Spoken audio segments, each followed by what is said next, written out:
Luis, a esta comunicación a Carlos Sacchettoni. Ustedes saben, Carlos Sacchettoni es el presidente de la Federación Agraria y hay un anuncio de la Federación Agraria al que se sumaron otras entidades del campo ya apoyando, de movilización el próximo 28 de febrero, o sea, la semana que viene movilización. Carlos, buenas tardes, ¿cómo estás? Buenas tardes, ¿qué tal? ¿Cómo va, María Laura? Sí, efectivamente, el 28 a partir de las 8 de la mañana hay una movilización y concentración en el cruce de la Ruta 90 con la autopista Rosario-Buenos Aires, a la altura de Villa Constitución. O sea, en la provincia de Santa Fe se van a manifestar los productores rurales con el apoyo de las otras entidades, o son las 4 entidades. ¿Cómo es la organización de esto? Sí, se han sumado Se suman. al anuncio porque veníamos nosotros haciendo asambleas y nos han pedido que nos expresáramos y las demás entidades se sumaron, adhirieron y están acompañando para esta movida, que no es ni más ni menos que expresar la difícil situación que tiene el sector productivo, producto de la sequía, las heladas, tanto las tardías como las tempranas, y el granizo, y que ha diezmado producciones de economías regionales, de pampa húmeda, han puesto a la ganadería en una situación difícil, a la lechería también, y obviamente que no solo en lo coyuntural es la idea de expresarnos, sino también interpelar a todo el arco político en lo que es lo estructural que necesita el campo, que ha puesto todo su esfuerzo durante más de 20 años y que hoy, ante una situación crítica, se encuentra bastante solo. Hay algo importante en lo que estás diciendo, porque se habla mucho de la sequía, de las heladas, del granizo, de cómo están arruinadas las economías regionales, pero no se sabe la dimensión verdadera. O sea que hay muchos, pero muchos chacareros y mucha gente que va a tener que durante todo el año pagar los sueldos sin tener entradas o sin tener, o teniendo una bajísima entrada porque se han arruinado sus cosechas. Concretamente, ¿qué le piden al gobierno en relación a esto? Bueno, en lo coyuntural es medianamente lo que ya habíamos hablado en las reuniones con el ministro Massa, que se cumpla. O sea, hablamos de AFIP, no iban a haber embargos, no iba... Claro, y han sido llegando los embargos, los productores que están en emergencia, es una complicación y una burocracia que exaspera aún más en los financiamientos y la refinanciación de los pasivos. Todavía no se ponen operativos y eso también dificulta toda la situación que tiene que enfrentar el productor, y más pensando no en esta campaña porque ya se perdió, pero sí pensando en lo que es invertir nuevamente para poder conseguir mitigar los efectos de esta campaña perdida, producto, porque la sequía, la verdad, las heladas no tienen la culpa ni los políticos ni nadie. Carlos, cuando vos decís, para que la gente entienda, antes de despedirnos, cuando vos decís la burocracia, ¿a qué te estás refiriendo? Digamos, los chacareros, ¿qué necesitan? ¿Qué es lo que tarda? ¿Qué es lo que no se puede poner en práctica? No tienen ayuda, no pueden dejar de pagar los impuestos, los siguen embargando, dijiste. Tal cual, siguen llegando los juicios, los embargos. El productor que está en zona de emergencia, si todavía no se pudo munir del certificado de emergencia, tampoco que le generen una traba más a todos los problemas que ya viene arrastrando. O sea que primero tiene que tener el certificado de emergencia, que debe ser todo un trámite, ¿no? Y ahí es donde comienza el andanivel burocrático, sí, lo entiendo. A entorpecer todo y lamentablemente el productor está desfinanciado, en quebranto porque invirtió y no va a cosechar.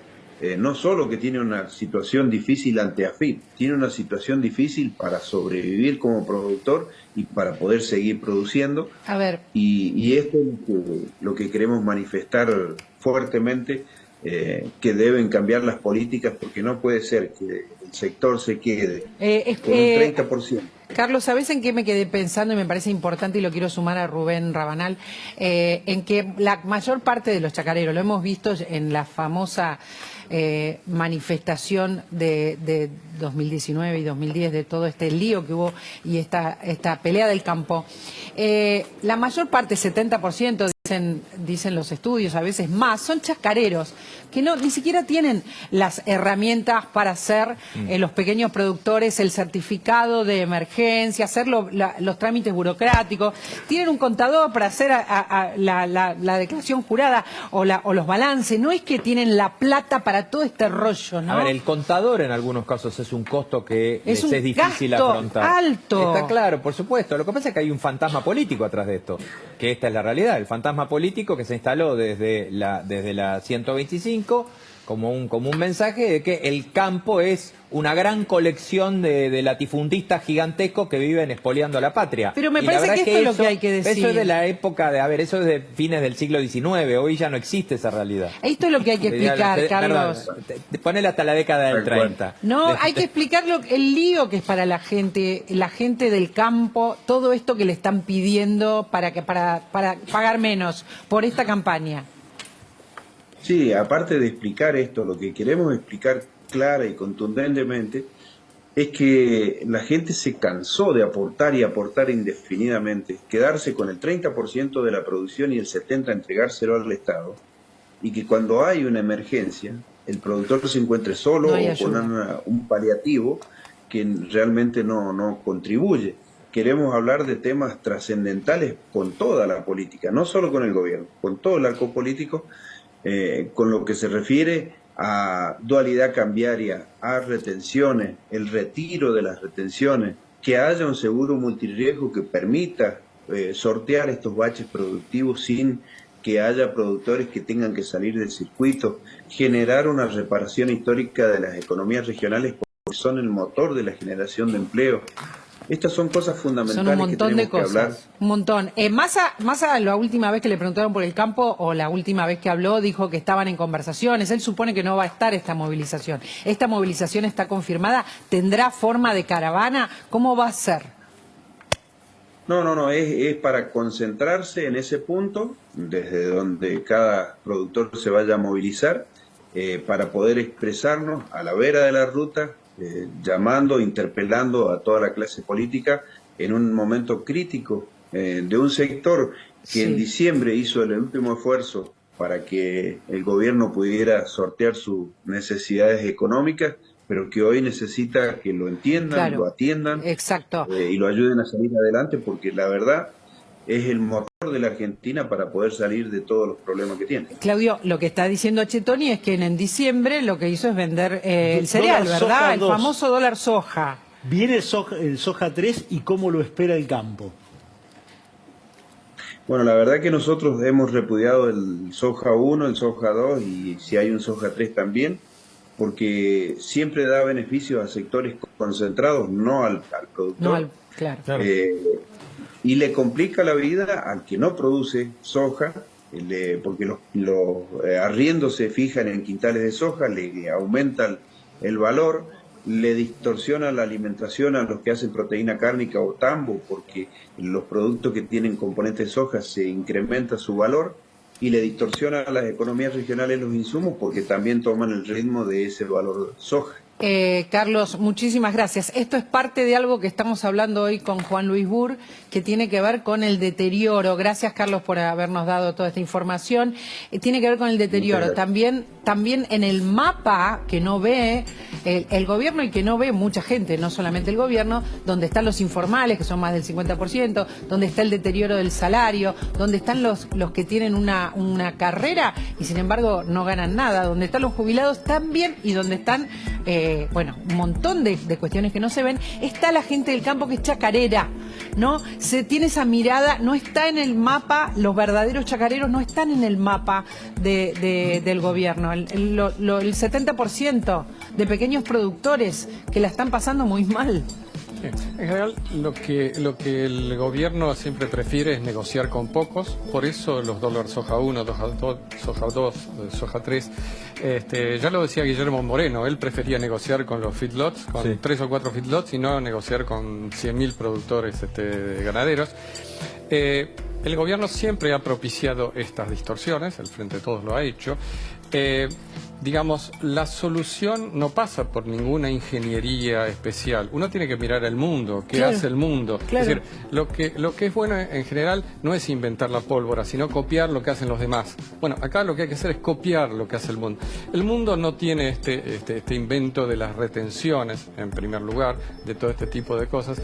Facilita, digamos, las cosas en términos de no intervenir demasiado. Es decir, en los mercados uno puede comprar y vender, puede importar productos químicos, agroquímicos cuando se necesitan, y no tiene toda esta distorsión de precios como tiene la Argentina.